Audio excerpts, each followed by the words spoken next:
Well, hello everybody. Welcome to Sonictalk episode 689, recorded today on, where's my date? Oh, I haven't got a date anywhere. Oh, it's the 30th of August, that's right. It's apparently still summer, though you wouldn't know it. It was, anyway, it's not a weather podcast.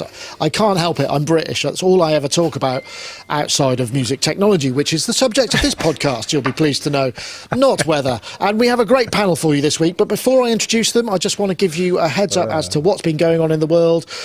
We want to maybe I'll introduce you to our Patreon, because it may be something you're very interested in. Why not consider joining us on Patreon? We've got a whole bunch of stuff there. We've been posting recently loads of free samples, actually, MIDI era processed, all in decent sampler. That's for our upper tier level. We've got some extras from the Unisynth Pro with including patches as well. There's all of the stuff that we post to YouTube, which is ad free, and we have Sonictalk ad-free and pre-show as well. So if you want to join us, pick your tier, and in fact, you could choose just to say thanks, $2 a month, but you still get the ad-free stuff. If you join us at the higher level, you get all of the new stuff, but you also get your name in credits at the end of the Sonic Talk. So if you're considering joining us, much appreciated. If you already do support us, that's fantastic. Thanks very much. Back to the show. Very meta. Anyway, yes, I must do another voiceover. There's too many pauses in that one. I'm not a pro voiceover person, but hey, there we go. So yes, let's get on to, just want to say hello. Thank you to everybody in the chat room and all your chatties. Very pleased to see you. Thanks very much again, Wagyu, to his great work in the administration, the moderation, and also the other stuff. Don't forget, we've actually got a big live event coming up on the 8th of September. That's Friday the 8th. We're doing another one of our sort of EMOM style events, Battery Operated Orchestra, Finley Shakespeare, Jim Glue, amongst many others. There are 7 acts playing, a live stream, do check that out. But also we're doing this thing, if you want to check out the if you want to be involved in the interval music, because what we've struggled sort of month on month when we've done these to actually have something that we can play in a live stream without kind of getting clobbered for copyright. So what I've done is I've created a little form, which if I post this, hopefully it will show up in the topics, not in the topics, what am I trying to say, the chat. It doesn't seem to be working, but I'll post it in the chat here. But yeah, there it goes. So if you want to submit your music, what happens is it will play while it's playing in all the intervals, because there's intervals between each act. It will show your name, the track name, and the link to more stuff, and that will get posted real time in the comments. So anyway, that is where you need to go to submit stuff. We've got a lot of tracks already, but feel free. There's going to be quite a lot of music required. So if anyone wants to do that, that's absolutely fine. Anyway, on to our guests, because we have an absolute, well, one could say it's an all-star cast, and I'm going to come over to you first. This is, look who it is. You wouldn't recognise him because you can't see his hands. There they are. They're famous hands. He promised us he was going to go full frontal. It's Mylar Melodies. Alex, how are you? Hi, thanks, Nick. Yeah, I'm really good, thank you. As I was saying before to you, I'm in a weird, you catch me at a weird, very strange time in my life where I've basically given up my day job, the thing they say never to do, and have decided to try and make being an knob on the internet my job, which is, yeah, it is woo. It's weird. Thank you. It's super weird though, and I know that I'm talking like yourself, Nick, and Ben and Jamie have been freelance, creatives for many years, obviously. And I know Nick, you produce music, and then you've also done the YouTube thing, and now this, and your media empire. So you're kind of old hands. But for me, honestly, like I've spent, since 2006 working in the music technology industry and having a variety of different jobs, all of which I've enjoyed. But it does feel weird. It feels like cheating to not have a boss other than the work that you want to do. It's so weird. But I consider myself fortunate, but it didn't happen overnight. Like, this has taken literally more than a decade. Maybe I could have done it sooner, but anyway, whatever. It's wild. And it might not work. So thanks for indulging me and having me on while I'm free to do such things. And make videos. It's always a pleasure. Always a pleasure. Well, I'm glad to have that. So, actually, we talked about one of the videos you did last week, which was the IntelliGel Sea Legs, which I have to say was a fine job. A mere 58 minutes or thereabouts. Was it? Yeah, I'm sorry about that. What did you start it at? Was that the cut down version? Yeah, I mean, the reality is there's an old saying that if I'd had more time, I could have made it shorter.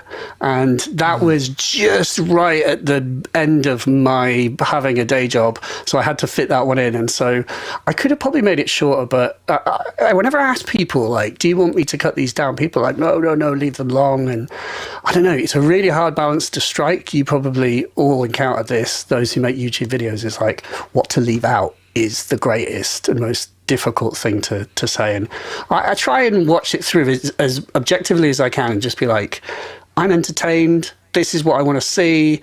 Am I bored? And then, if I'm ever bored, then I take it out. But seal eggs. It's really good. It is a wicked module, and I have it in my live system. I am preparing a live system for Machina Bristronica later because I'm playing at the after party of that event next month. Nice. And so I want to try and play my modular, and I've also got the Roland TR8, like the old green TR8, greatest drum machine that I think they've ever made, I would dare to say on record. And so I want to play those, and so I'm doing that. I've done Seal Eggs, and I'm working on the next YB Bleep. There's a YB Bleep that will come out tomorrow with rival consoles. Busy time. Well, we'll have to get now. If you're playing again, then we'll have to invite you along to one of our EMOMs when we're not this one. Obviously, we're fully booked, but the next one would be lovely to get you involved. Great. Anyway, lovely to have you, Alex, and nice to see your face. So, thanks, mate. Those of you who haven't before, this is what he looks like. There we go. And we've also got, this week we've got people we haven't had on for ages, which is always lovely. So we've essentially got, I don't really know where to go to next. I'm going to go to Divkid because I haven't seen Ben for a long time. Ben also seems to have a new studio with lots of clampage going on there. And white and diffused lighting. Look at all that. And a graphic equaliser, everything. Taking it seriously, Ben. Yeah. Yeah. You can come to me next, I guess, because I am, 20, 30 minutes from Alex. We're quite close to each other now. Now Alex is back up in the north. Yeah, and then we can jump as far away to Jamie in a moment. But all good. I mean, I've had this frame. I mean, a tip for anyone, it's a bit hard I can't angle up much more than that. That white frame at the top of the ceiling, I'm in an extension here, and when we built the room, I was looking at all sorts of scaffolding and strut mounting and all the stuff I was discussing with the builder. And he was like, yeah, exactly. And he was like, I could just do this out of wood. And if you're going to paint the ceiling white, just paint it white and I'll bolt it up into the floor above properly. You could hang on it, go to town. And I was like, how much would that cost? It's like an afternoon and a bit of timber. And I was like, do it. Yeah, do that. Yeah. So everything is clamped up absolutely as much as possible. I've just rearranged rather than a new studio. Put the Big Six in as the centre piece, the SSL Big Six. The SSL, yeah. Which has been really nice. And then you can see I'm filming the soft boxes and lights up at the moment, but some Surge gear as well I'm enjoying. So a rearrange and a refresh, more than a new studio. But no, it's feeling good. Excellent. Well, I can just vouch for the. Actually, there is some trussing up there, but it's actually some cheap home-based ladders, which happen to be the entire width of the studio, which I've just Jubilee clamped together. But they actually provide a really rigid. You could hang on them, but I would probably hang at the edges rather than the middle. That's where we put a lot of our stuff. We've also got trussing bars, but yeah, it does make sense. But let's go over to let's zoom across the Atlantic. I wish I had a transition that could sort of somehow imply that we were zooming across the Atlantic, but I'm just going to go with a cut, Jamie, I'm afraid. Jamie Lidell there, who's in his new studio, or I think it's new studio. Good, right? Yeah, it's new. Yeah, I'm still calling it new. It's been, it still smells. It's new. You know what I mean? Of paint. It's got that fresh paint sort of vibe. Yeah. No, it's really good. It's definitely. It's taken me a little while to get used to, and it sort of had a lot of stops and starts, as these things often do. But yeah, it's really good now, and all my stuff is pretty much in. And I've got my desk in here, which is a whole new world for me. And my computer's off to the side now, which is why I can sort of do this rolling thing, which is kind of trippy and weird. I'll show you the desk. See if I can go all the way around. Hang on. Whoop. Oh, wow. What is that? That's the Zale, the AM1. Oh, don't know that. That's a proper desk. It is a proper desk. It's pretty much what this studio is about. It's about like allowing me to use that console. Yeah, I've got 6 of the CV. I've got 6 of the CV channels, that's 12 inputs. Yeah, it's very decadent, and I made these little custom Eurorack modules that kind of like interface with it, and it's dead good. It's I guess if you have DC coupled audio outputs, you can control it from Max for Live devices from Ableton as well. Just have all sorts of crazy modulation going on. You can kind of basically automate, like you would on an old school desk with automation. So, nice. Which is cool. And I've been using, it's great, and it's almost endless in terms of what I can coax, but obviously the time isn't endless, so it's kind of like I rush in there and go, do a pod, do this, do that, what else can I do? And it's just like, well, I can kind of plug some stuff into the desk and then go to bed. So it's just been a little bit like all I need is time, I think we can all relate to that probably. Well, okay, here's a question for you all, because I mean, obviously everybody, Alex, you've presumably repurposed or refocused your space. Ben, you've done the same. Jamie, you've kind of rebuilt your space. Has it made a difference in the creative, maybe not the, I'm not asking for justification for it, like, are you more productive? But does it change the way you, your relationship you're having with the creative process, shall we say? Maybe that's it. I'll tell you what, here, what's been essential for me is I can't put stuff in this room because it's a lot smaller than my old space. I don't have a lot of storage. So I've had to like make storage areas in the house, which I had to organize. And that got me into these things, these little things. I want to share about these little things. I think they're made by Global Industries. I'm sure you guys are probably aware of this, but I wasn't, and I love this. This has been so good for me. These little blue boxes, basically, and they kind of fit onto a metal sheet. So you put this metal sheet on your wall, and then you have these removable boxes. Yeah. And they're quite small, but you just have like all your different like USB-C to A cables, and then you have, all these, everything is like just in these little blue boxes. So I just walk in there and go, I just need this Euro adapter, so yeah. And I just need my 9 volts, and they're all in this one blue box. And it's like, for some reason, I've never worked it out before, and it's incredible. And I just can't get enough of these blue boxes. I just want them everywhere. I just want everything. They use them in metalworking shops, don't they? Yeah, exactly. I've seen that stuff. Yeah. It's like that. We had the same. We had the same thing because Mid-Era Chris came down to the studio in the summer and said, "I really like organising stuff, and your place is a mess. Can I come and organise it?" And so now we've got there are drawers for power supplies and power supplies, of 12 volts, power supplies, and more, and all that stuff actually makes a really big. You have to stay on top of it, obviously, because it can just be madness. But the good thing about this room, I just. I got sent the Synclavier, the Regen. Oh, yeah. Because I did like a bunch of sounds for them ages ago. Like, it was a funny thing. They asked me to do some sounds, and then it seemed like it was never going to happen. And suddenly it was out, and I heard like all the sounds in the Loopop demo and all of that. And I was like, oh. So I wrote to them saying, can I have a go with it? And so they sent me that. So last night, that was my example of like quickly cramming in an hour or two of doing some stuff. Had a quick fiddle about with that, and then went to bed. But I don't know about creativity. I mean, I think having a console, obviously, that's just a different headspace, isn't it? And just sort of thinking, what are the pros and cons, and like, do I really want to do mixing through the desk, and like how to do mixing, and like what's it for, and what are the, So you're still working on the workflow, but it's great problem to have. Oh, my favourite invention in this studio is this little desk here. Oh, I'm not going to be able to see it now.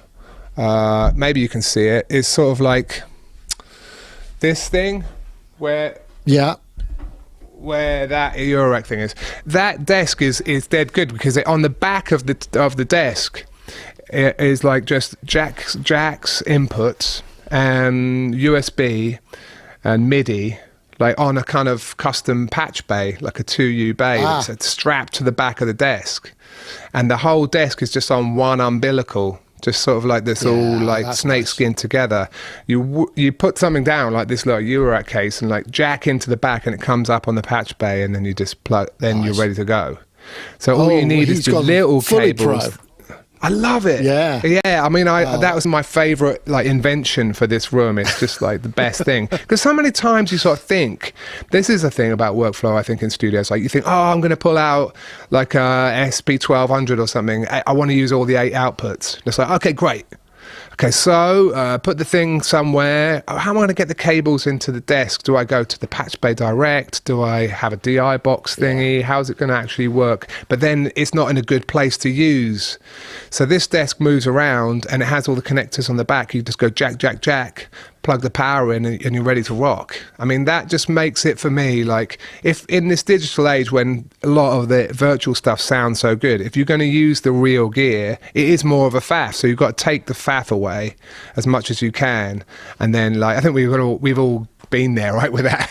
Like, the anti-faff mindset is just great. And if you get it, it's just like so satisfying. The blue boxes and the table, but anyway, yeah. That's it. Hello. One quick thing, not to make it all about that desk, but what's CV controllable on that desk, Jamie? What is CV controllable? Good question. Well, the volume, the panning, all of the aux sends, and there's 6 of those.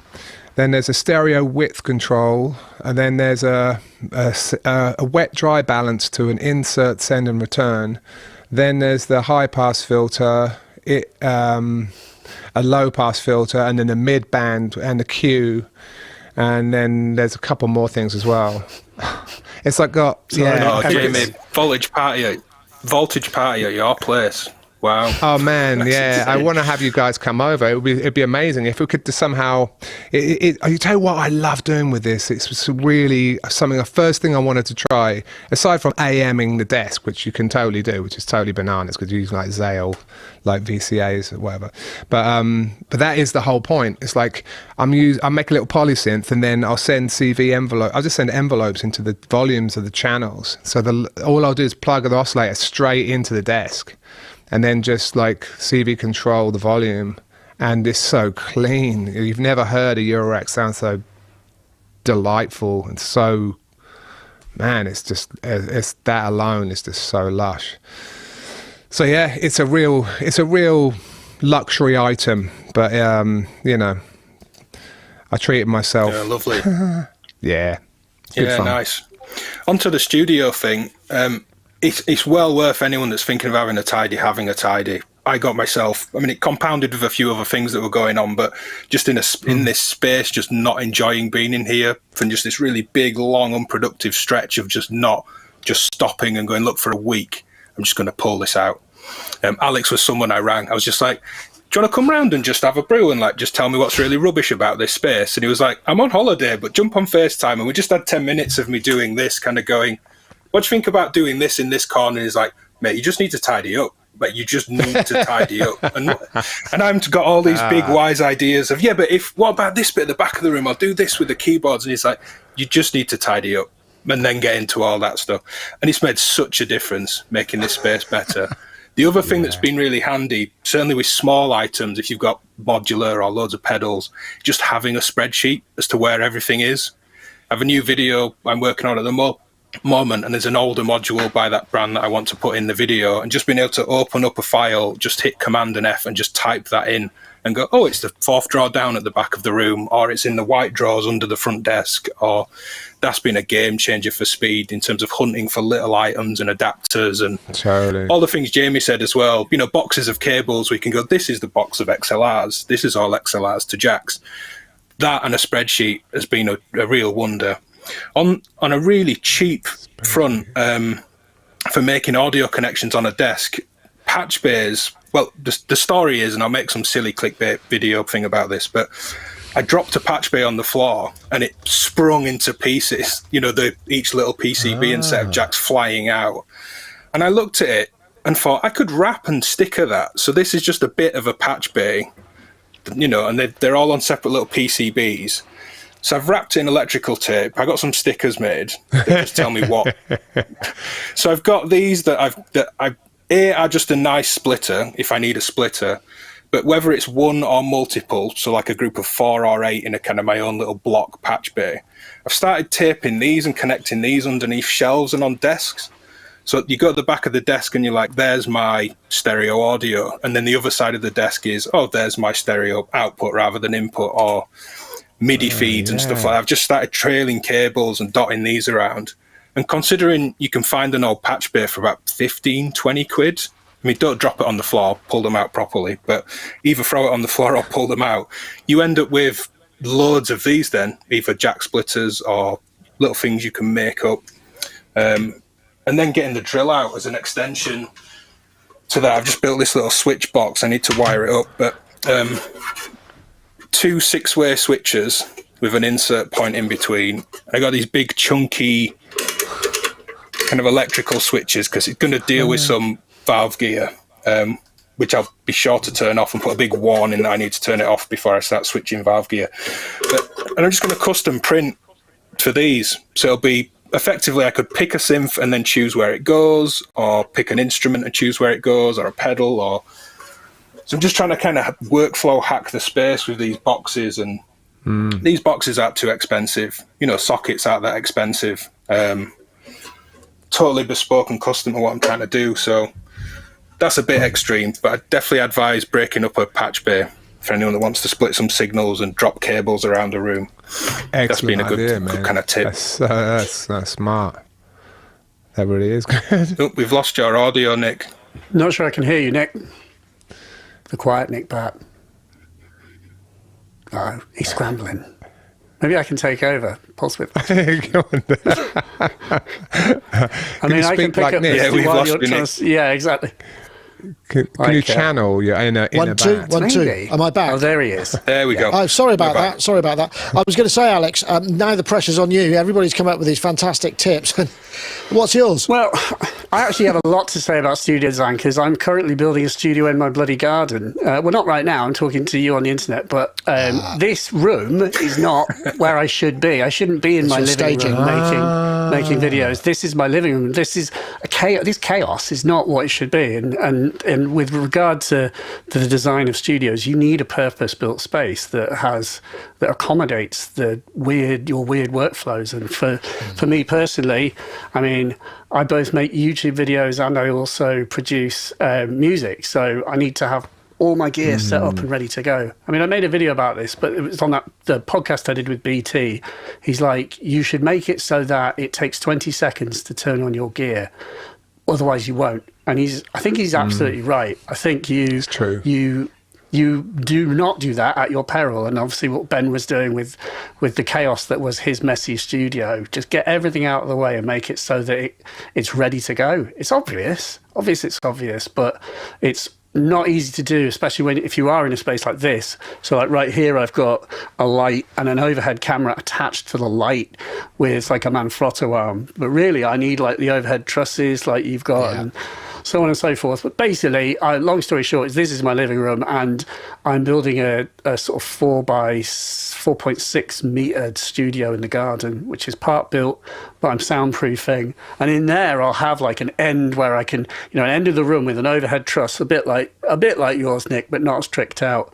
I always loved like coming to film at yours, Nick, where you've got like the MIDI switches and you've got all of this like the sort of connecting ephemera that just streamline the process of making a video, where you seem to be able to basically just go up and hit record and you're done. And that's sort of my dream, a bit like the, Casey Neistat, like if you ever watched the video of him in his studio where he's got like, here's just like where my batteries live and the chargers are there and he can just take his like Sony battery and just click it in and it's all connected to power. It's all like they're like, taped to the wall, so it's that level of customization and kind of purpose-built nature, which I just think if you've got a purpose, you you do need to make your space work for you, because we're all struggling for time. Even those of us who do this full time still don't have enough time, do we, Jamie? So you just need to make it easier for yourself. Like, so streamline, that what BT said in the podcast, he's like,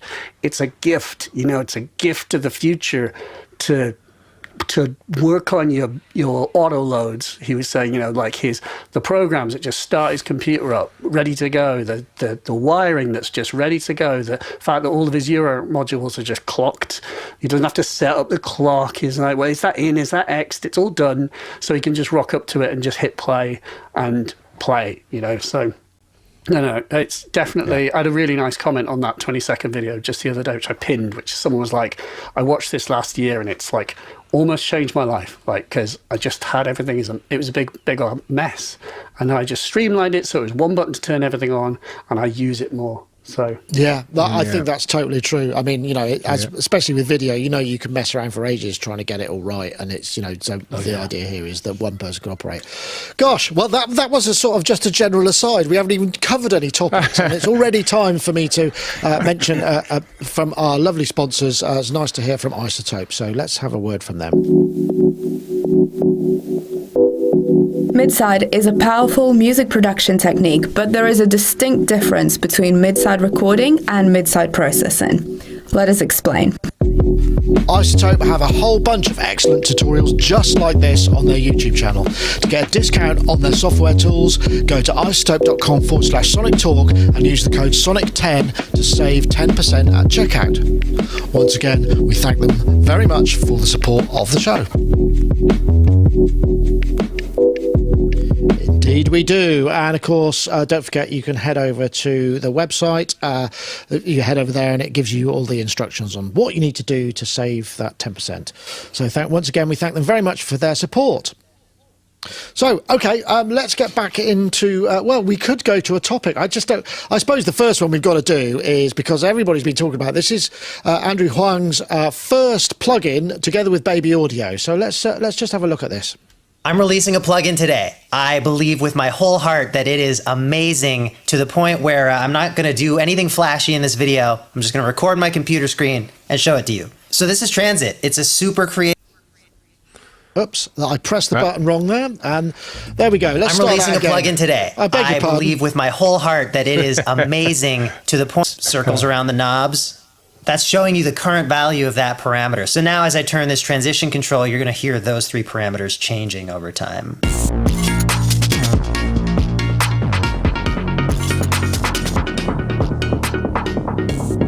And you can do this. I'm not going to play it, or he goes into it, and I'm even though I messed up the button press there. The central thing is it's just a really genius idea, because as we know, when you're doing transitions in and out of sections of songs, you're often automating multiple parameters, and to repeat that is actually a real pain, because you might have a plugin being automated on a bus, you might have this, you might have a synth thing, you might have all of it, and this just allows you to automate the entire thing of the audio going into it, macros. It's really blindingly simple, yet completely obvious. Then you can save that patch, and then you can just automate that single main parameter. I'm sure you can automate the individual ones as well, so you can make it as long as you want. You can set the curve of it. It just seems like an absolutely genius idea, to be honest. And much as I'm slightly jealous, I'm also really appreciative of the fact that sometimes those simple ideas just really work out. Baby Audio, of course, have been a sponsor of the show. I think this is $59 at the moment. It goes up to $99, but it seems like a great thing. I know, Jamie, you did your recent hanging out with audiophiles. Your oh goodness, what's his name? Nitty. Oh, with John Hopkins. Nitty. John Hopkins, I did the John Hopkins that was sponsored by this. So I mean, this sounds like the sort of thing that actually is probably right up your street as well. Totally, yeah. I mean, obviously, always a big fan of the Tornado and everything, the Sugar Bites, and with that mindset, kind of relatively similar in a lot of ways. But I think the thing that differentiates this is it's a lot cleaner, It's just like really easy to look at, which is a big deal, because anything like this, ultimately, it's a macro knob, but there's a lot of micro control, you know what I mean? That's the whole point. It's like, does it do the thing correctly at the top of the thing? You've got to tune all of that, and then once you've got it set, you're ready to rock. But yeah, in the Nitty, I kind of went I kind of thought, what can I do that won't be on all the other demos? It probably will, but I figured I'd done it before when you do the sort of THX thing, when you start on one chord and transition to another. And so I got this to happen with it. Hang on, see if this works.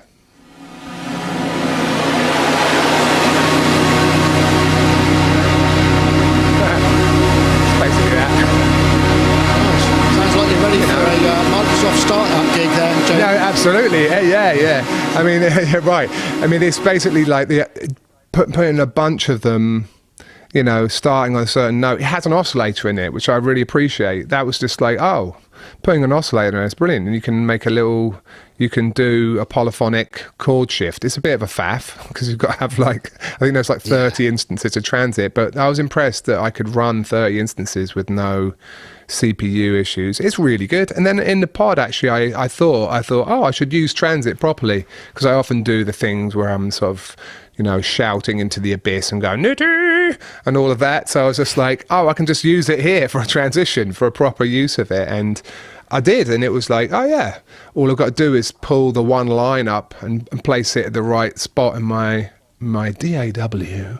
And sure enough, Bob's your uncle. It is really fun. I mean, it's the same in Eurorack, isn't it? If you can get so many things I used to be fascinated by with Raymond Scott's music and stuff, it's like, oh, the reason this is happening, and all the synth designs of the classic ones, you can get to the things you need to control really quickly, and often a lot of them at the same time. And it's quite hard to do sometimes in Eurorack. You've got to concentrate on that. But when you do get it right, you can be like, oh yeah, I'm going to do this, and then it'll sweep up and do the delay feed, and it'll do the la la la, and that'll be, be happy days. So yeah, it's good. You know, we don't have enough time, as we said, so this saves time. Well, that's true. Sounds good too. Excellent. And Alex, I mean, you perform live. I mean, and this sort of thing that would be lovely to have in your. I don't know how you could possibly achieve it, but just for those sort of, you know, the DAW-based transition, I wonder if it works. How well it works on maybe live inputs. That would be an interesting thing. Yeah. I think it probably will be quite low latency. Andrew sent it to me, and I think Ben as well, and I've had a quick play with it, and it is nuts. It's because live, I would use this more than I do on music. The music I write doesn't tend to have risers and stuff, but that is something that I have specifically been thinking about with live. And in fact, actually, weirdly, I borrowed a Pioneer RMX 1000 from Pioneer. I think that's right, which is their sort of, it's like a DJ controller that has a riser knob on it, and it has EQ effects and kill switches and a little drum machine built in. And it's sort of almost it's not, but it's sort of like a live version of transit, because you've got a big knob that creates an effect, and you sort of go DJ high pass or whatever, and it will add a high pass, it will add some noise going whoosh, and then some reverb and stuff. So suddenly you are creating quite similar things in the live spectrum. But yeah, the thing that struck me with transit, because initially I started trying to create complex risers, and I was like, oh, you actually need to spend some time actually finessing where you want it to start and where you want it to end. There's a lot of controls that you can interact with. But then what sort of struck me was just this idea that you, for whatever it is, even for $99, it's 18 effects in one. So actually, if you even don't use it as a transitional effect, but use it as a kind of multi-effect, where you've got the ability to have distortion with chorus, with OTT, with whatever, or a filter and a wave folder, and all that stuff is in there, along with the oscillator and the noise. You can basically create these mad compound effects. So I put it on drums. I had drums that had loads of effects on them already. So static almost. You could have them yeah. Mm-hmm. Yeah, but they're animated, but that you can stack them up simultaneously, and it's not using the transitional element, but just more saying, here's a way that I can very quickly compound 8 effects or whatever it is that you can have at any one time. And then the other thing, which he does show later in that video, which is really brilliant, is that you can randomize all of the settings of every block, and you can randomize the existence of the blocks and what they are. So therefore you can kind of just glitch effect by hitting randomize, and you're just getting these Orteca things where suddenly it's one thing, then another thing, then another thing, then another thing. And then he's like, oh, I'll create a resample, in Ableton, create a new track, set it to resample, and just print print that glitchy shifting insanity. I mean, the only thing I wished it had was kind of automation of that. The transit knob, I almost want it to be like a Turing machine, you know, where the transit knob itself would step and jump around. Of course, you can do that with automation, and you can do that with Max for Live. But it's super cool, and it's true that it's sort of in that world of like Sugar Bytes, Tornado, and Effectrix and stuff. But it's sufficiently its own little thing. I hope it will do really well, because Baby Audio seem very good at promoting stuff and getting it out there. So yeah, more power to them. I hope it does well for him. Actually, can you MIDI control the randomize? Sorry, I just suddenly thought I was trying to work out. Can you actually put that on a MIDI controller? Because that was my first thought. Can I map it to a button and wang that button a lot? I think they're going to have to add that, because that seems like that would be key. It can't be that hard. So Ben, this is really this is kind of an interesting thing. I mean, I could imagine this working quite well. I mean, you imagine a kind of a 4 stereo input Eurorack device. Each one you can stick some kind of effect on, and then just sort of transition, you know, based on patches. I mean, I thought didn't Behringer talk about doing some kind of a multi-effects device that was sort of based on the DeepMind, where you have 4 algorithms and you could automate that this sort of thing that could actually be quite a useful thing for playing out live, right? And then without having to run a computer to access this sort of stuff. Yeah. I mean, in terms of Eurorack specifically, 4 things come to mind. Bare modules make a knob that generates a voltage, and then you can scale that out 4 ways, a bit like how you're scaling around the knob turns in transit. Future sound systems have the macro, which they did with Daniel Miller from Mute. VC transitions by ADAC. That one's on a slider. If you want a kind of different interface, you know, sliders, knobs, feeling different. And there's the control from Music Thing Modular, which is just 4 big kind of dials. It doesn't quite do the macro thing. You'd need a lot of utility to patch that out to lots of other things. But doable. I mean, this brings together... I used to make a lot of sample packs for Loop Masters, and this kind of thing, building complex risers, sold incredibly well 10 years ago. It's moved on now. I can't imagine we can all just go get transit and make a lot of things to bring us in some cash. I thought I'd had it then. Damn. But that, you know, it's the exact thing that this would do, of like, well, I'll automate the pitch of the oscillator up, but the volume of the oscillator will come in, the noise will start louder but duller, and all these different curves and transitions. Or even just within a synth itself, I didn't realize it had an oscillator. And does that oscillator? Does that oscillator play a note as a MIDI key is held down and stop when you take the key off? No. So you would could volume map it on and off with the transit. That'd be useful to have. Yeah. Note and gate for the MIDI for the oscillator would make a lot of sense, wouldn't it? Actually, thinking about it. Oh, that'd be great. I mean, I used to do a lot of that with Serum. I'm aware lots of synths do that, but really Serum was kind of where my soft synths stopped. I'm not much more up to date than that. But Serum's great. And just macro controlling, like, I want the noise to come up, but I want it to ring modulate as that happens, and it get really wet and wide and then snap back down again. And then, as Alex said, embedding that in like Ableton clips, so that all those effects movements become this loop that becomes really malleable, like just printing to audio. That's nice. I definitely want put a thumbs up in for that MIDI note to randomize. The IntelliGel Rainmaker's great for that, because you can randomize every function or just sets of functions, and it has a trigger in. So I'm like, every 16 steps hit random, or every 8 repeats or 16 repeats give me a different delay. And it might be as subtle as every repeat give me a different filter cutoff on a delay feedback, or it might be all out Arteca. Both are great. I love that. Yeah, I love that. It's the same thing, that trick where you can take, you have an LFO that you can do in one shot, but it's note trigger, and you just set it to random, and then each time you hit it, you get a different start value. So you can actually randomize a lot of things by patch. You can do that. I mean, I think you can do that in the DeepMind, actually.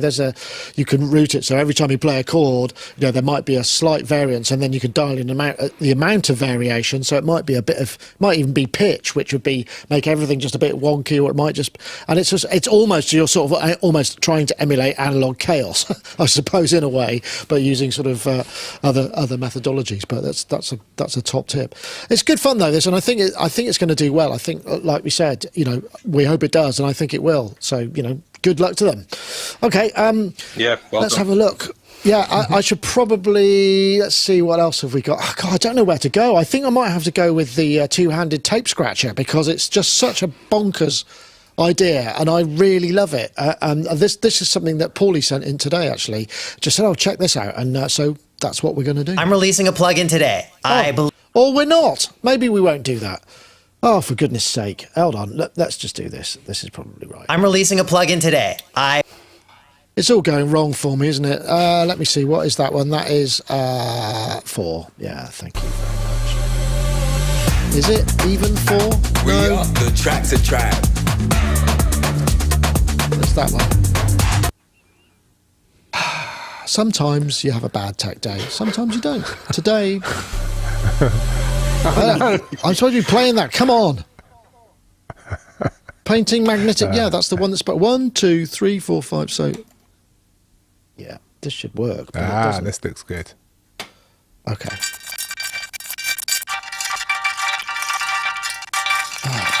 Wait, I don't think this is it either. No, it's not it either, no. We could It's not, is it? I think it's not loaded. I think the problem is it's just not loaded. That's the problem. Oh, how embarrassing. Let's go somewhere else then. Damn. I think what that is... So, that's why. I've switched it off by... There we go. Yes. Yes. Crikey. So like I said, I've been using this thing like an Echoplex, and I can put multiple playheads on different points on the beat grid that I drew on here. Like here, I'm putting this one a quarter note past the record head, and this one another dotted eighth note past that. Of course, all this can be done with standard delay hardware or software, but here's what's unique about the scrub board. Because the playheads aren't attached, I can jump around to different points in the beat in a really agile way, so I can take an incoming audio signal and really chop it up and turn it into something totally new, like this.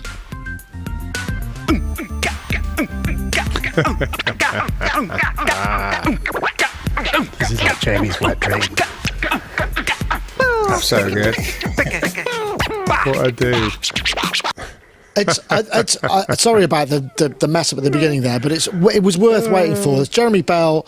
He's done this. It looks like a piece of 2-inch tape. I think it's 2-inch tape. Yeah, and what I like the idea is basically got a playhead and a record hand, one in each hand, and it's just wiggling it around. I mean, you could so do this on an iOS app, I'm sure, but it's just such a great idea. And by the way, do check out his album. It's very not suitable for work, but it's quite well crafted.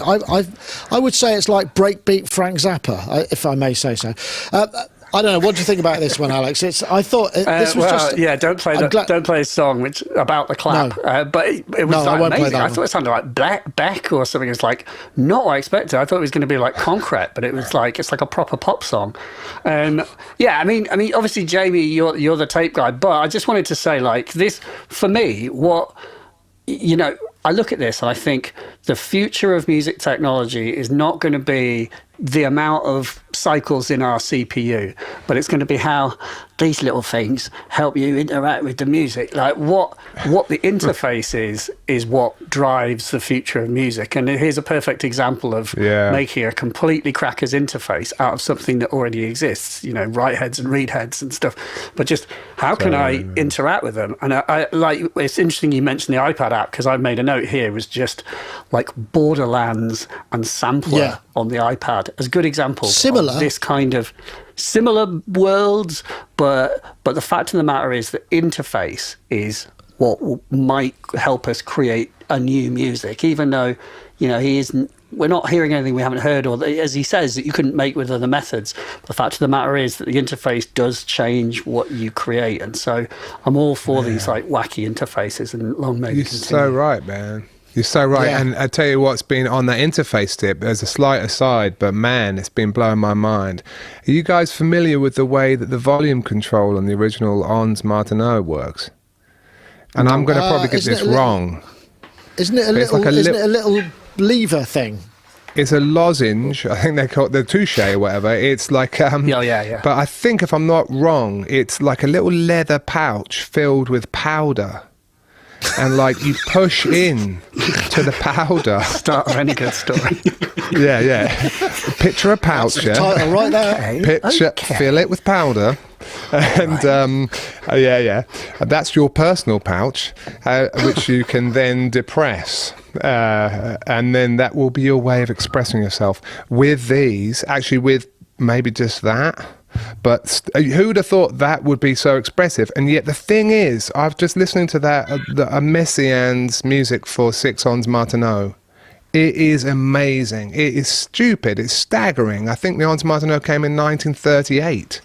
So all I'm thinking is like the expression of volume that you can get from this crazy crude powder thing is wildly superior to modern controllers. It's just like it upsets me. So I kind of went down a rabbit hole trying to think, how can I do this with any of the gear I've got?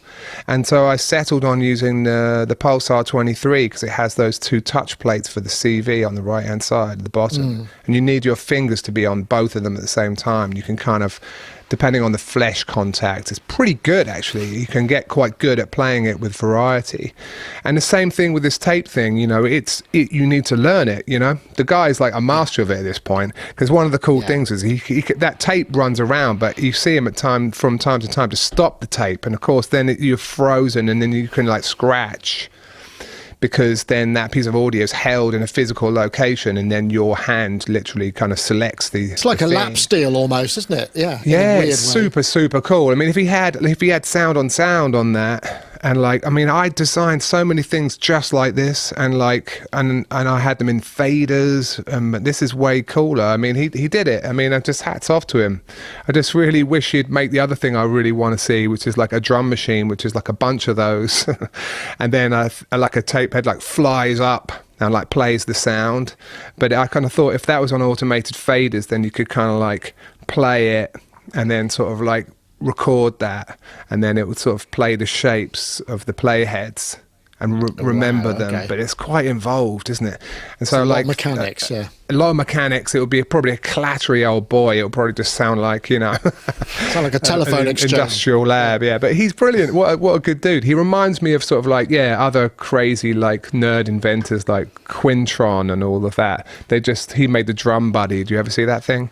It was like a kind of a cylindrical thing with a bunch of like these light dependent resistors that kind of go around a coffee can, and then like holes in the can like shine into the things, and then that makes the beat, and like just like these creative dudes are just so like on their own tip. And it's a beautiful it's a beautiful thing, isn't it, Ben? I mean, it's the thing I liked about it is it reminds me a little bit of the Beat Boop stuff, the monojacks that we shot a video at Super Booth. In fact, he's actually playing a set on our at the gig. I'm really looking forward to that, because he does a load of little Eurorack sort of tape based things. Not quite, I don't think they quite do this, but there's some things that are close. Yeah, there's also in Euro the is it Magnetophon by Music Thing Modular? That was just a tape head on a wire, which is also something Jack Beat Boop's done. So you can just live scrub cassettes. And I think Tom Whitwell, either at Super Booth or another event, just had strips of tape on a piece of paper and just kind of scribbled next to what was what. And you could go back and live scrub and kind of DJ scratch over.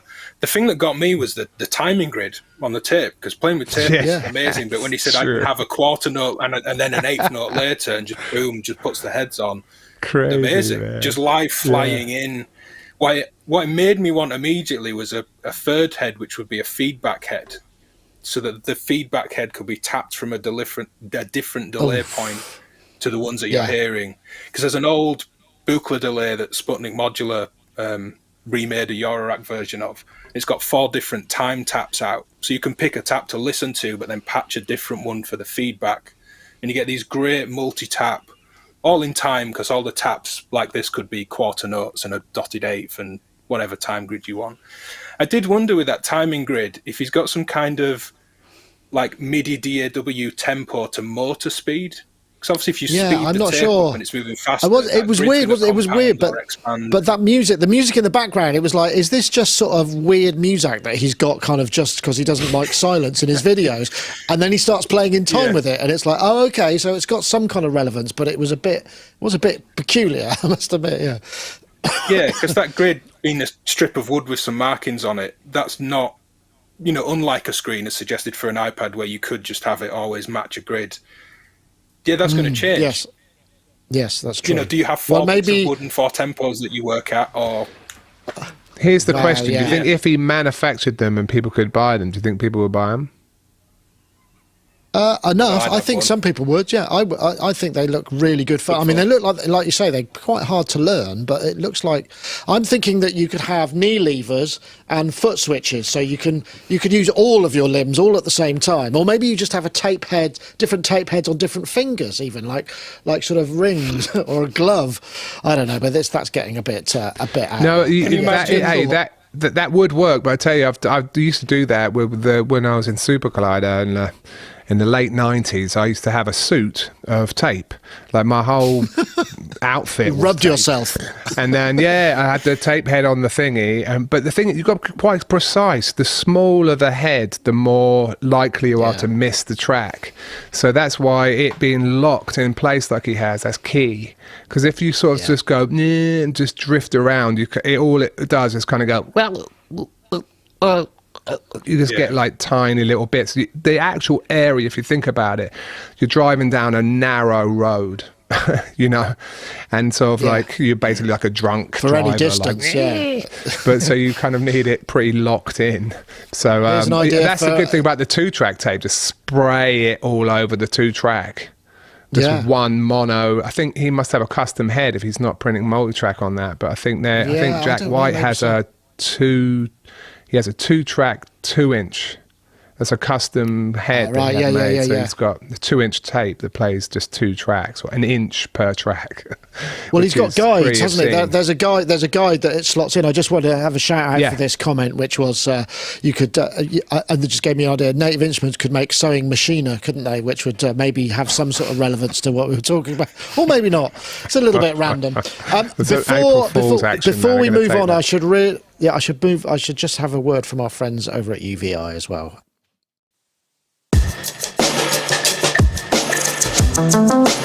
Discover the Effects Bundle by UVI, a value pack collection including UVI's entire classic effects line: Shade, Plate, Spark Verb, Dual Delay X, Relayer, Rotary, Phaser, Chorus, Drum Replacer, and the all-new Opal, a modern emulation of the iconic optical compressor, including stunningly accurate models of 7 different units. UVI effects are crafted to the highest standards, delivering versatile, high-quality sound shaping tools powered by advanced DSP. For an exclusive Sonicstate discount, use the code SONIC-TEB at checkout. Learn more at bit.ly/UVI FX23. At bit.ly/UVI FX23. And once again, we thank UVI for their support of the show. Very much appreciated. Okay, right. I'm just trying to think where to go next. I mean, we have limited topics, but we've all got plenty to say on them. So I wonder, do we want to go? I'm just trying to think. I suppose the new NI DJ hardware, while not necessarily in all our grooves, the fact that it is actually some new hardware from Native Instruments since all of the shenanigans with the the amalgamations and stuff, but is kind of news. Well, maybe we'll briefly do that one, and I'm hoping when I press this button, it's bloody going to work this time. No, it's not. Fantastic. It looks amazing. Look at that. It does. Let's use that one instead. A piece of software. Let's use that one instead. I don't know what's going on here, but that's really, really annoying to me. And you're on to something good there. Yeah, they're on to plugin. There he is. There we go. Here we go. And it's not that. Track to track. You've remixed your videos. There we go. Yeah, it's new Native Instrument hardware. It's got ambient light and stuff, and it works with Tractor. I suppose the thing is like I say, the big news about this is the fact that Native Instruments have actually released some hardware. They've been quiet. For what feels like a long time, there's been a lot of stuff going on behind the scenes, with the kind of sound wide, and then actually that was a terrible brand name. Let's go to Native Instruments, which I would agree. And now, so we've got the the Traktor DX4, I don't know if any of you guys DJ, but we've done this before where we've covered DJ controllers, and we think that they get actually some pretty good stuff. This is about €300, $300, but and works with Traktor Pro 3, which is the Pro DJ software, which is only 89 quid, which seems like a pretty good entry level sort of a price to enter to get into this sort of pro level of stuff. I don't know if anybody has anything much to say about it, but I think, you know, there are some interesting factors with this, aren't there, Alex? So off you go. There are, yeah. What you said, which is the fact that it's just nice to see they're actually releasing things. Obviously, as you say, like Native Instruments is the name of Soundwide now. It's slightly obfuscated, but basically Francisco Partners, a private equity company, owns Native Instruments and iZotope, and so it's just nice to see they're actually releasing new things. Obviously, there's been a lot of sales and kind of things that I guess to generate revenue.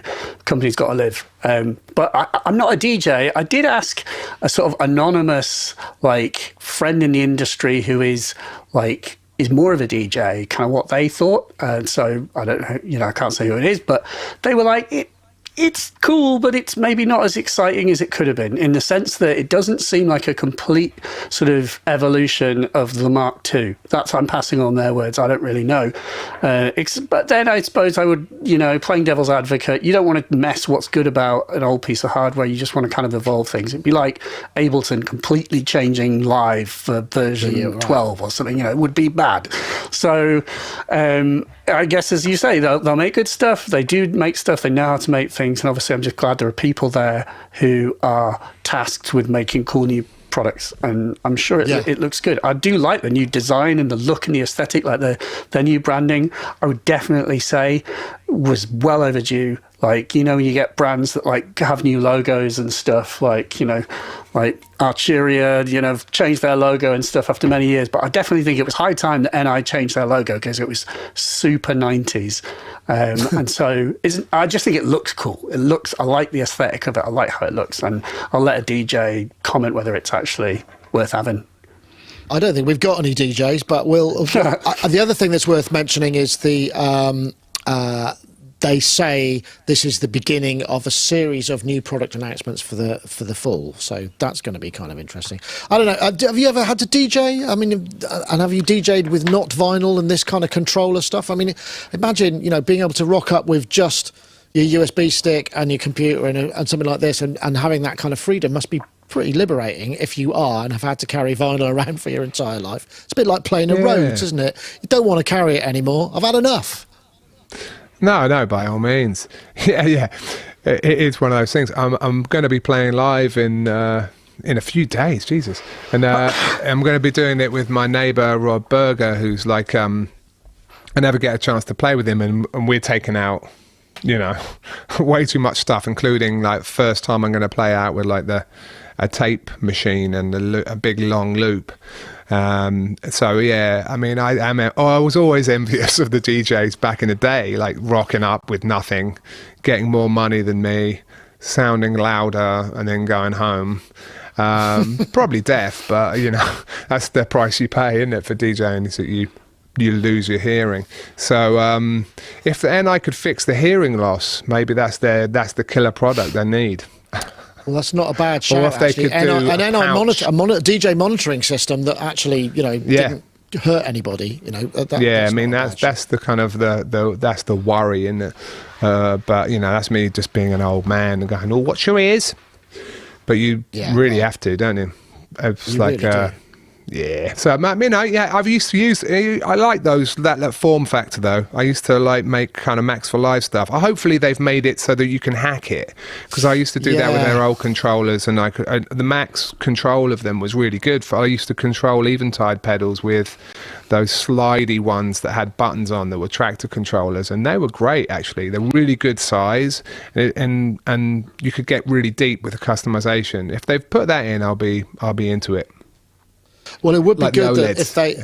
Well, I mean, because I know with the S-Series keyboards, they only seem to sort of work with the Native Instruments ecosystem. Yeah, that's a bit weird. And I don't know if Traktor... I'm wondering if we've got the same sort of thing going on, because being able to get in there and map... Because sometimes, it's the whole point about generic controllers is they'll end up in all sorts of places, and you'd probably sell more of them, but I don't know. Yeah.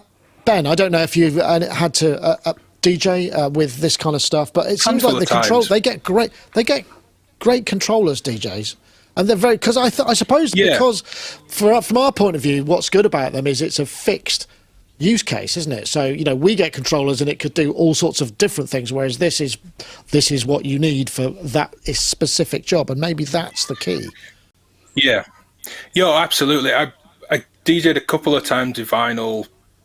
I've never done CDJs actually, and then I went down a Tractor and Ableton path because I saw all the minus artists Richie Hawtin's label were doing. It's like, I'll be like them, and that was too much.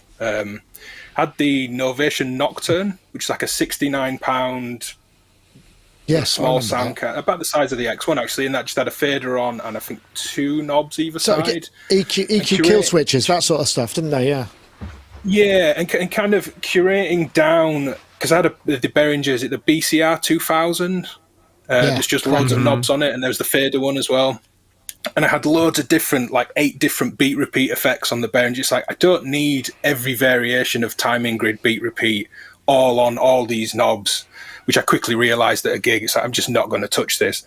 So with that in mind, I think this looks good. And I think Alex made a key point that it doesn't want to completely reinvent the wheel. And for anyone that's got muscle memory on these controllers, I saw Signal Sounds in the comments saying, make sure the play button is in the same space. It's like, it absolutely needs to be. If someone's out DJing with the version 2 of this, it needs to have at least some of that that's still the same. So someone's not mashing on the stop, instead of something else. It looks just about the right amount of control, I think, thinking of being creative with a filter or two, a couple of different effects. And Tractor was always my favourite of the DJ softwares.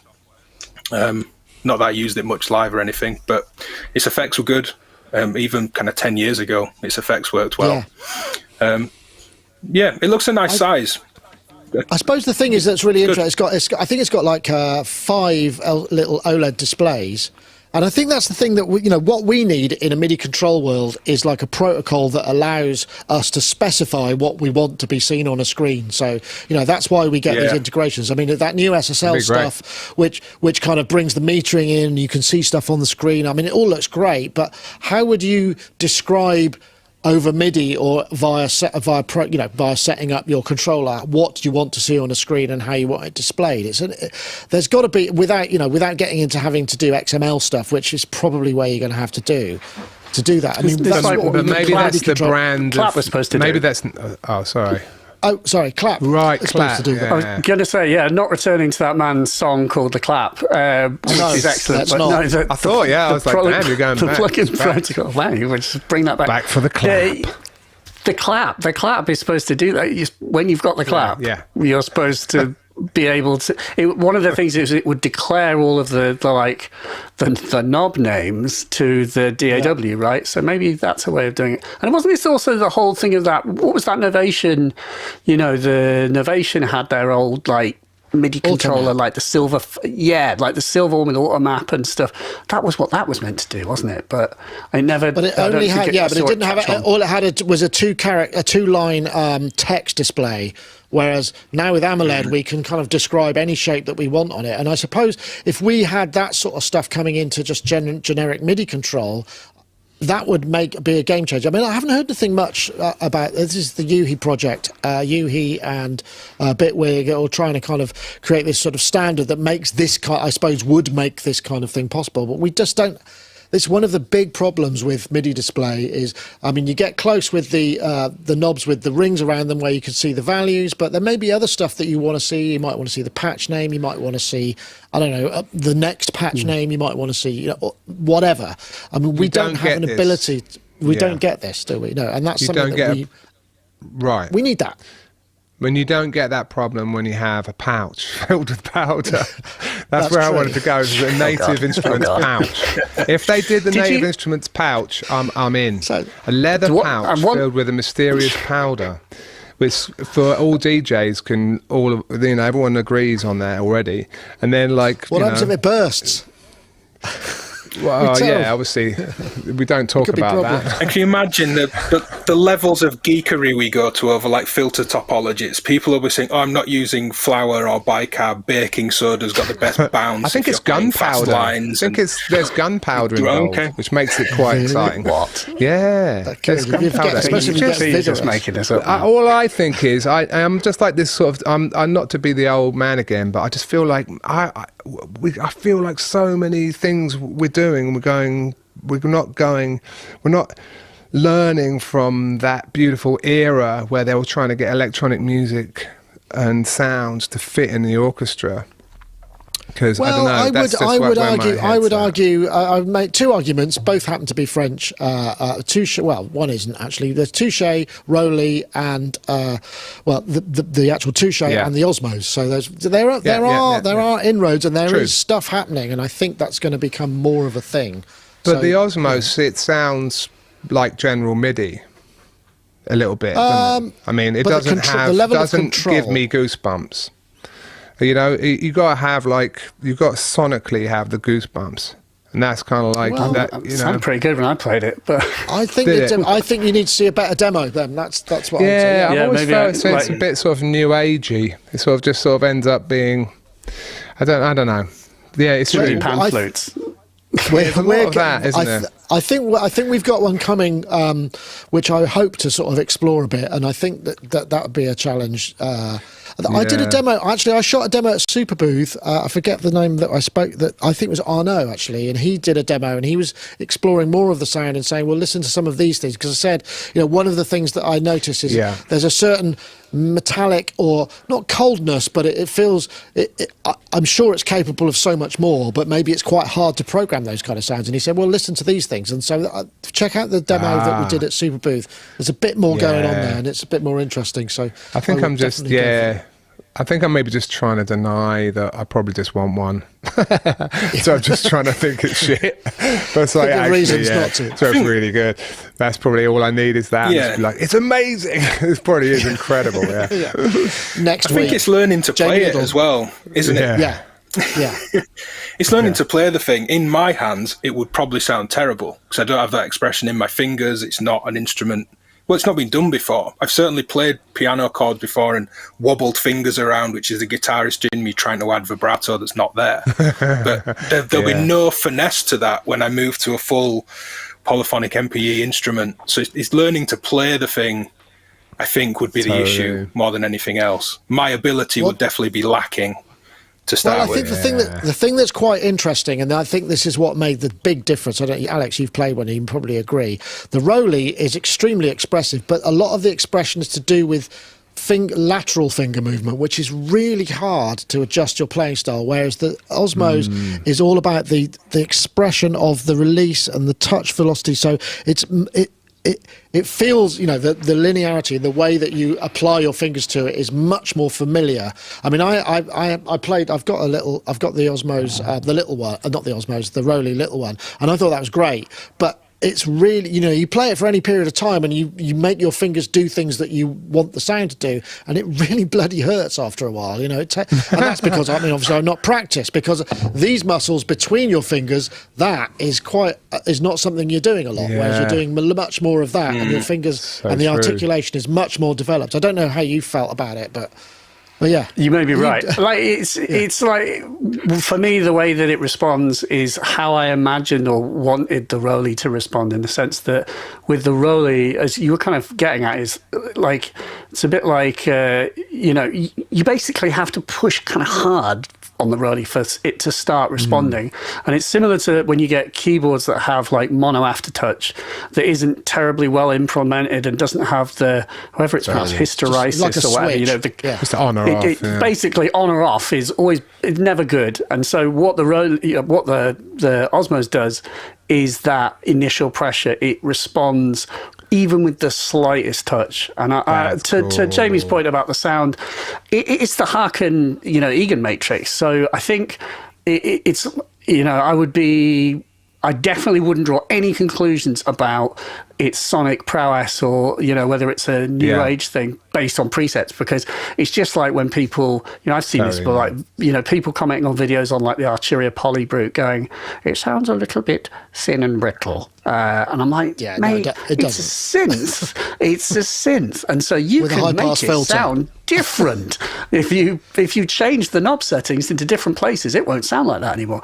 And I know that synths have innate character, but everything's pretty broad these days. There's nothing I think that is modern that is, unless we're talking about really wacky things, that is so like, designed into a box that it can only really do that. Like, I think we have to have a bit of imagination go to these things. But again, talking about interface, as we were saying before, I definitely think the Osmos is a step forward in terms of interface. It does definitely allow you to kind of swell notes in a way that isn't possible, as well as the bending and bowing. And you can also you can constrain that bending of each individual key to just, well, I think the smallest is like a quarter of a semitone, and the best is that the highest value is 96 semitones for each bend, which is real that's exciting sort of stuff. That's challenging technique there, I'd imagine. Yes, but no, fair enough. I shouldn't poo-poo the sound engine. I mean, you know what? It made me think I would love to hear the Messiaen played by 6 people playing the Osmos, because theoretically, although you can't do the ring stuff with it, a lot of that Messiaen stuff is playing the keyboard, it seems like. That would be nice. And of course, the missing element there are the speakers, and that's the thing. If you'd play, and that's what at Superbooth, I suddenly thought, I shouldn't talk about this, because I was at Superbooth playing the Continuum and having an amazing time and thinking, why am I having such a good time playing this? I used to play this down at Schneider's and not really get into it. And then I realized it was coming out of the speaker. It was coming out of one of those resonating speakers. Like the Voix de Luthier things. This is it. That speaker made it so much more compelling, and I was like, probably with the Osmos, if it was coming out of one of those, I'd be like, nah, hang on, that's more like it. I just need to move some air and get it out of the digital domain, and like that's half the time. That's usually a quick fix, and I'm like, I love it now.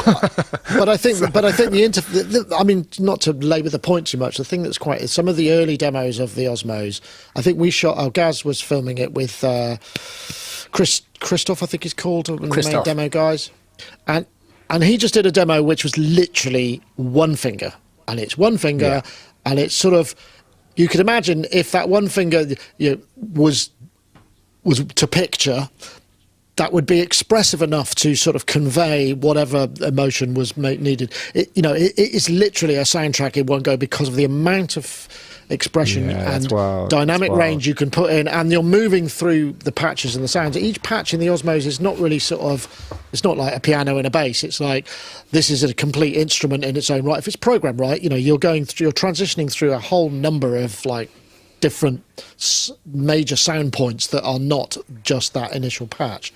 So I think I'm really looking forward to trying it. Unfortunately, I think it's going to arrive while I've still got this on, which might be a bit challenging, because this is my right hand.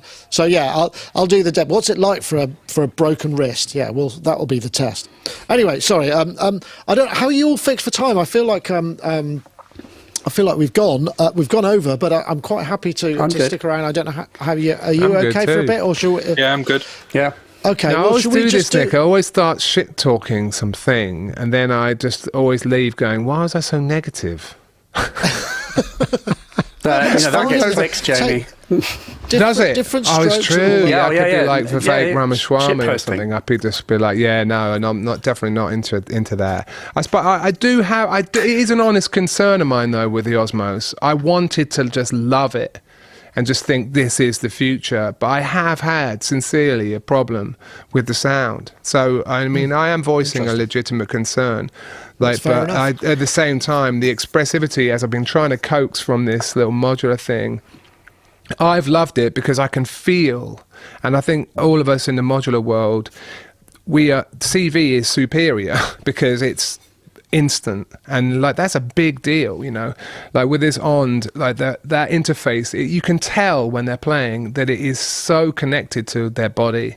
Like I have a hard time imagining, even with the best modern interfaces, that you can get that direct control. But I need to play it, and then I can just shut up. But I think it's that time thing as well. Yeah.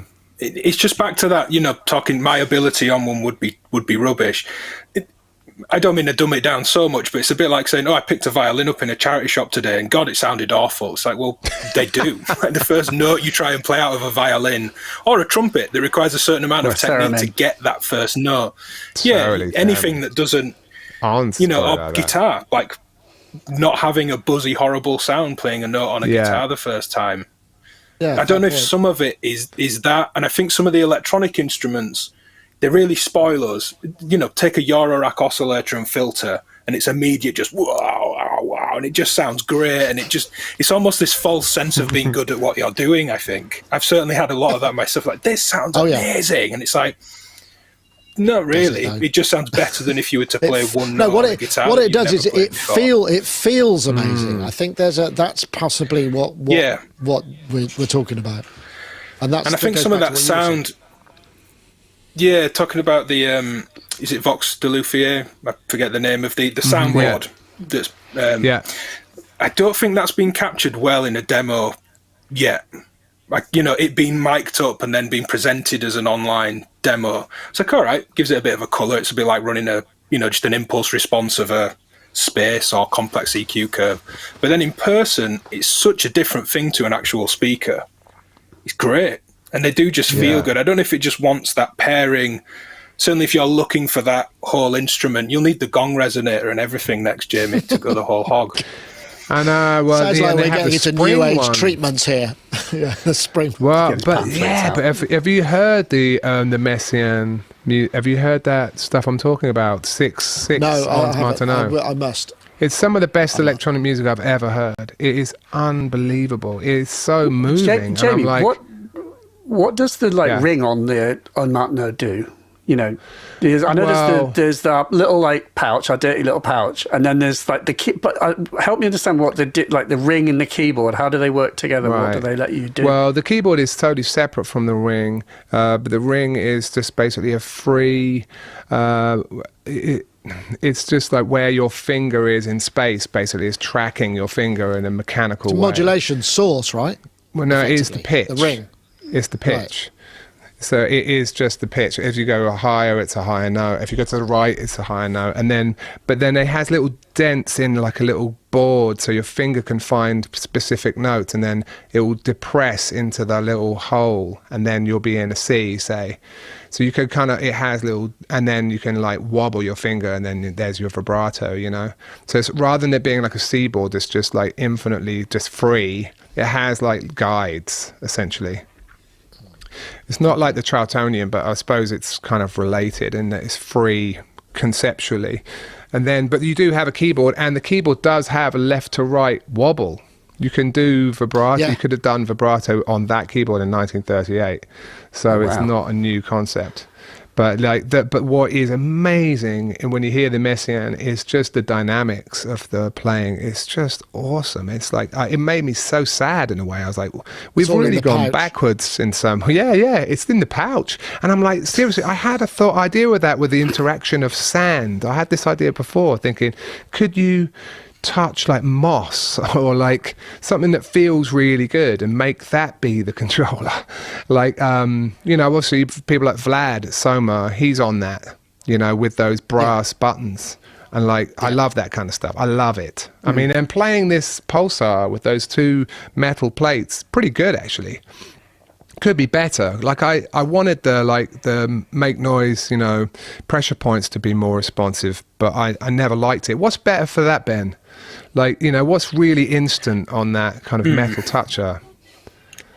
Well, there's people in different areas with the make noise pressure points, and it's not just them. Any conductive pad reacts the same. In certain countries where they're just like, I can't get it to work. And then lots of people will be like, I'm also in Belgium and I cannot get it to work. Whether it's a humidity thing or skin, or people having to lick fingers to then touch conductive pads. I'm not sure. You know, I have to lick my fingers for the quadranted swarm. Does that help? Yeah, same tech. Yeah. Oh, yeah, those are really hard to press, aren't they? They take a real wallet. For me, I've got to really shove my finger on those things. But yeah, I just thought, to tell you what though, the ones on the Pulsar are brilliant. I mean, obviously they're great. Vlad's got it. Vlad could totally do this. Well, the sensitivity, the sensitivity of the Terra is very, very sensitive. Yeah. The only thing that I would find that I find really quite difficult is because each patch you can set the buttons to have completely different pitch intervals and different whatever. It's almost impossible to learn how to play because each time is different. And the one thing that I thought they missed a trick on, which they sort of addressed, was the ability to basically apply the same scale, which might suit your playing your playing style, to all 12. And every time you change patches, that is automatically applied. But you can't do that. What you could do is you have to store a patch somewhere else. You load a patch, then you load the scale in, then you'd have to resave it.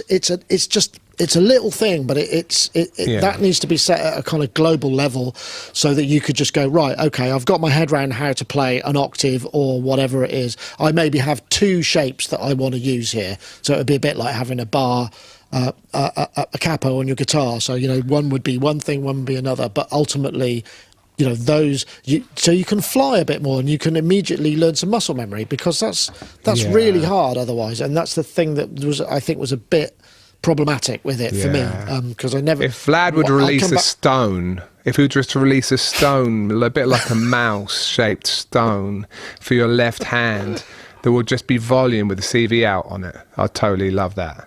That's the kind of missing thing. That's the volume control with extreme Vladified insanity, where it's just like wildly sensitive. It would be so cool. There's nothing like it, and you could jet that into every system that you had that was CV controllable. Forget MIDI and all that nonsense. You don't want to mess. You could have 12 mice for your Zal desk. You could have 12 mice all lined up under your channels on the desk. They're stones. They're if the stones were made out of something extremely radioactive, then they would generate their own CV. Now you're thinking. Not sure that's a good idea. Or just lick the stone. What are you doing? Okay. Yeah. No, but it's fine. But that appeals though, because another thing that's so wrong, I think, in modern design is we just touch plastic all the time. It's shit. Like, on the piano, you're touching a beautiful, actually, that's a bit of a contentious depends on the piano. You might say ivory, will you? I'm sorry. Dead elephant. It's lovely, nice. We should bring back Here's me with my controversy again. Yeah, but the stone and the brass and the wood, another thing that Vlad's on, I wholeheartedly agree. It's nice, and you can quote me on this, to touch the wood. Okay, right. I think this is probably a good point for me to think about wrapping things up, just purely because it's about that time, and I can't take any more technical failures. I know what it was. Basically, the way that I have to set the thing up, I forgot there was one step in, and so all the videos weren't mapped to the right topics. My mistake. Beg your pardon. But anyway, so Jamie, we love that about you, Nick. It's always been your charm. Well, it's been one of your charms, sort of slightly bungling incompetence. Yeah, not sure. It's relatable, isn't it? You don't want all this. It's just it makes you real in a digital age. I'll take that. So now you're full time, Alex. This is the sort of wrap. What's next for you before we say goodbye? Have you got what's coming up on the Mylar Melodies? Off, go back to bed for the so. Yeah, what's next? Basically, I am creating a new podcast episode. Why We Bleep with Rival Consoles will be published tomorrow, I hope. So subscribe to Why We Bleep. It's very good. Yeah. And please, excellent. Thank you, mate. Your podcast isn't bad either. And that, and please join my Patreon. Please join my Patreon. I'm trying to think what else. Videos. I've got some fun toys and things coming up. Doing a demo of this. This is kind of an authorized leak. This is a Eurorack synth, but this thing, that thing, which is the Plum Audio Adver. So it's been a thing which has sneakily been in a few videos that I've done, which isn't released or announced. It's basically like a multi-mode Roland-y style filter with like lots of clever, like Plum Audio do all these things with clever like dual concentric pots. Like he makes a Platts like clone in there, but Adva is basically like a multi-mode Roland style filter, and it's in that Eventide H90 video I did. There's a whole sequence, and basically he's got like a 3U, 3U and a 1U version. I'm going to do a demo of that next week, so which should be fun. A bit of Roland-y stuff, and there's just I'm really consider myself fortunate to be able to do this as a job. God knows if I can make it work long term, but yeah, I hope I can. Thanks. You've been missed, man. You've been missed. Yeah, I've learnt so much from you, as of people like James Blake and so forth. Do you know what I mean? Like you and Ben are like, that's the top of the mountain for me in terms of like, I've learnt a tremendous amount from the two of you. So like when I saw you both on here, I'm just big fans of the two of you. Like your demos are so good. And I've really missed them. They were like, I used to just like instant click. So like, it's good to. By the way, I will also put that back at you, which is that if you don't watch Jamie's videos on his YouTube channel, because you may just be like, oh, he's just a podcaster. But Jamie's done like you did that video about what's that delay that you probably got next to you, but. There's just a sensational video in your studio of that thing, which is you put more effort into that than like the last 10 videos that I've made. So it's sort of people, I think they sleep on your YouTube channel. We talked about titles and thumbnails. You've got to work that. Oh, man. Got to work that angle. You probably get a load of your negativity into your videos. You get loads more clicks. There you go, man. You want to work on your negative thumbnail, your thumbnail negative face. Maybe that'll work. Absolutely. Well, and then, Yeah, no, hey, anyway, thanks to you, Ben. I've got those little rails up in the roof. So I've got little, I don't know if people know this. This is something that on that kind of, I know, I'll make it quick. But you can, can I do a roving cam? Hang on. Yeah, go on, then let's have a look. Don't break anything. Here we go. I don't know if you can see, that's just the track lighting or whatever. Yeah. But in track, and then, I don't know, can you see there's the thicker rail? There's like one of the rails is thicker than the others.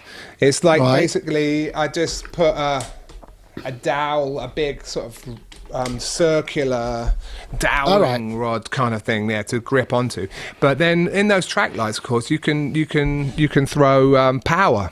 You can like click a little power plug in there. So that was your idea, Ben, to have power on the roof, not just like things on the roof, but power up on the roof. And that track lighting gives you power on the roof, and and then you get light and power. So that's a little bit of a quick. Yeah, you could get you can get little adapters which will give you an AC outlet, but you have to watch out for the rating of the whole power, because obviously that has to be able to handle without catching fire. If you get greedy, I suppose you could get a little bit crap. But with LED lights, they're taking nothing, aren't they? So unless you're, I don't know what you'd have to drive to put a heater on there or something. Don't put the heater up there. Yeah, don't put the heater, or maybe the dial desk.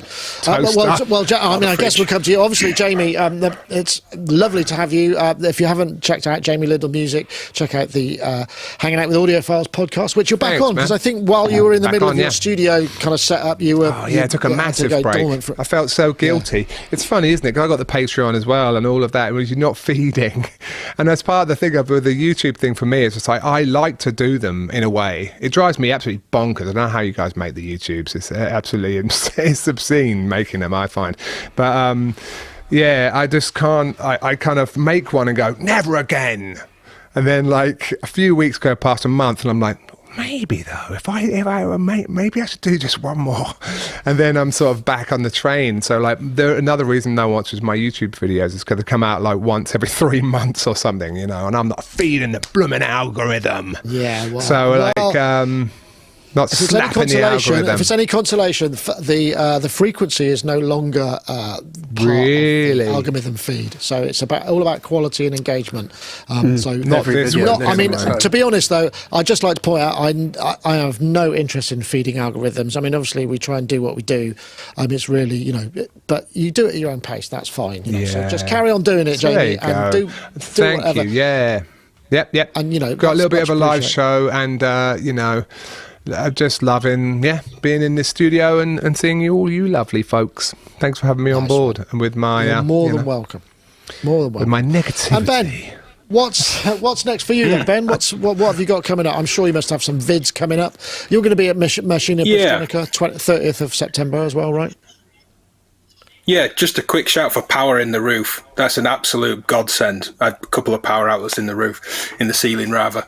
Yeah, Machina Bristonica, it developed into me having a stage. So there's a series of, I think, 7 interviews. There's a Divkid stage outside by food and drink tents outlet, food carts, I think. So there'll be, I think, 7 30-minute chats. I'm hoping we get all the video from it, but of course, if you're there, come along and say hi. 30-minute chats with different brands. I'm going to try and make them not just gear demos. They might be, people bringing gear and talking, but just general. I want to know about the concepts and what people are working on and just general ideas from those brands. I'll be at NobCon next week over in Chicago. Oh, yeah, of course. Say hello to Jim. Our guy Jim's going to be there. So I hope. Yeah, Jim Harewood. Yeah. NobCon for the first time. The dates haven't worked out for 8 years or more now. I've never been able to make that event work, so that should be a fun one. And I went up to see Instruo up in Glasgow last weekend, working on some new bits. They're working on an incredible amount of new things, regardless of any input from me. But I'd filmed a little Instruo HQ tour. They have a phenomenal facility alongside Simon from Subsign Academy, who I believe's come in and done some Ableton videos. Simon Stokes. I've certainly seen you. I think we're shooting a video with together. him next month, actually. Yeah, we're going to do another one. So, yeah. Yeah. Great guy. They've got his personal studio, Jason's personal studio, band rooms, obviously all the assembly and production and development for Instruo. It's a phenomenal space. So we did a bit of a studio walk around, which should be out soon. I don't think we're going to time that for any specific new releases or anything. They might have to be a little bit of, just blur that corner if you're going to put that video up this month.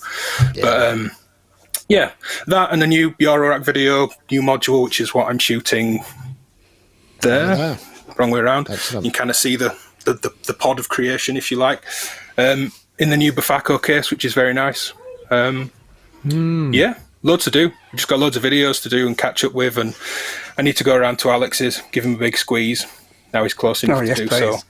How long does it take you to make videos? How long does it take you guys to make videos? Just ages?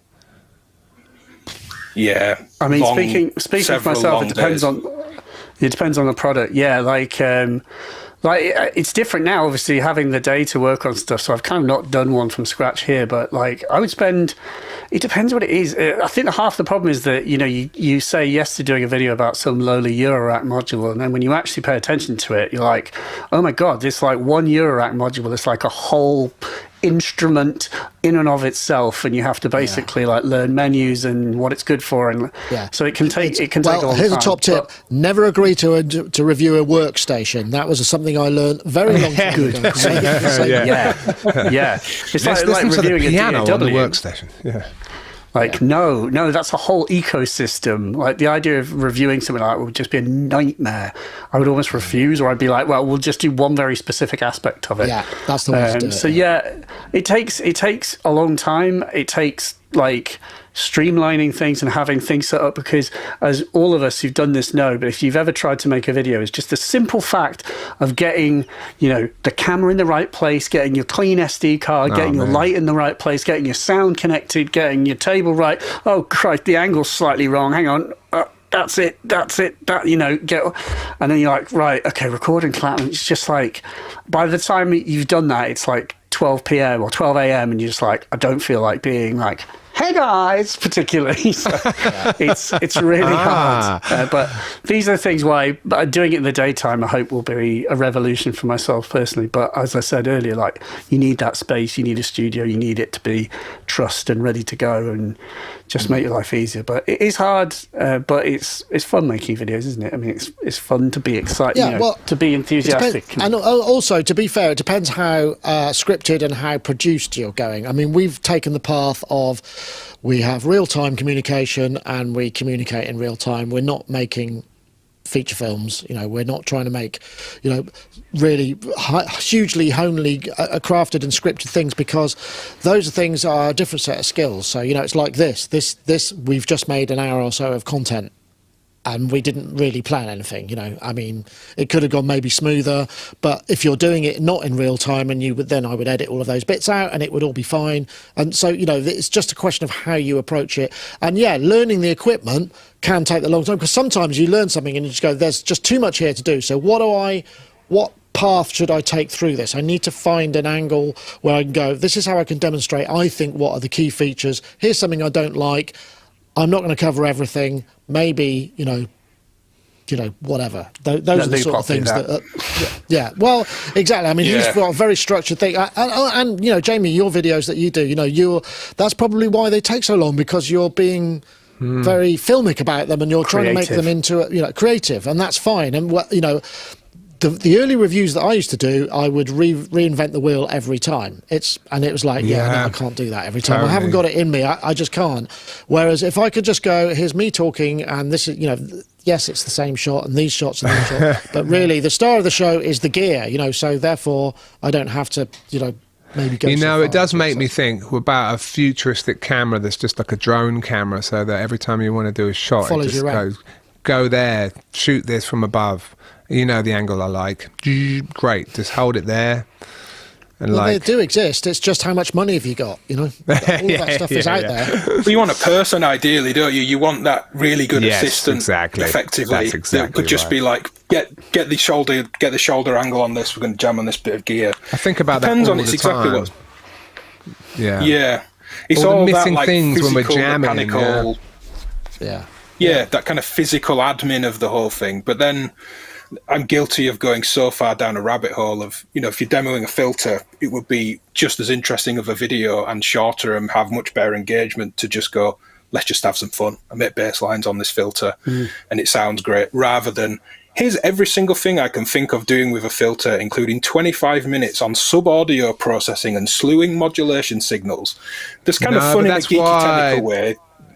But that's why you come back to your station all the time, because you can get that video from just a kid who doesn't have any knowledge, but you bring the knowledge, and that's the thing. Like, the amount of times I've thought, I've totally forgotten how the muck slicer works. I'm just going to watch Ben's video.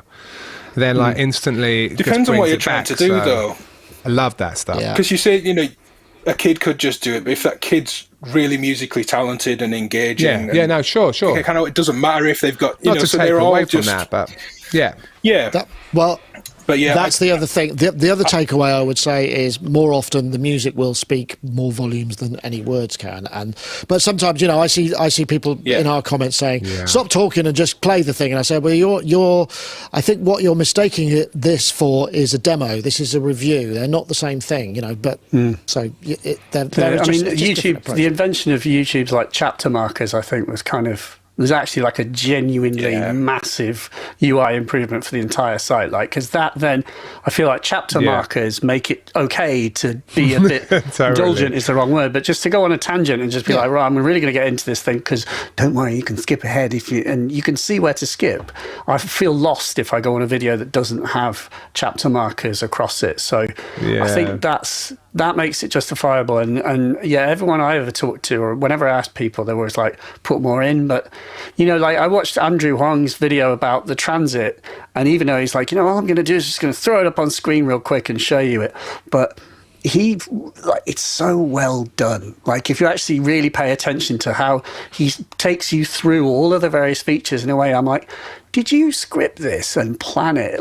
Because you've really carefully done it. You've presented it so easy breezy, really well crafted and thought out. It's just those little things that are very hard to do well. With the luxury of time, I hope I can try and condense it down, because as I said before, if I had more time, I'd have made it shorter. And I think that's definitely true. Is it's a lot harder to make a short video on YouTube than it is a long one. So my hats go off to those who can. YouTube Shorts, Instagrams, bloody hell, that's really thanks. I totally agree. Anyway, folks, it's been lovely. I mean, I know we could talk forever, and I would love to, but I've got to get home, and I'm sure that you've got other stuff to do as well, because you're very busy people. So thanks, folks. That has been a great one. I want to say thanks to everybody in the chat for joining us, and all our sponsors and all of that thing. But for now, I think we'll say, that was Sonic Talk 769. We'll see you next week. Everyone. Don't forget our live event on September the 8th. See you later. Take care now. Bye-bye. Yeah, thanks.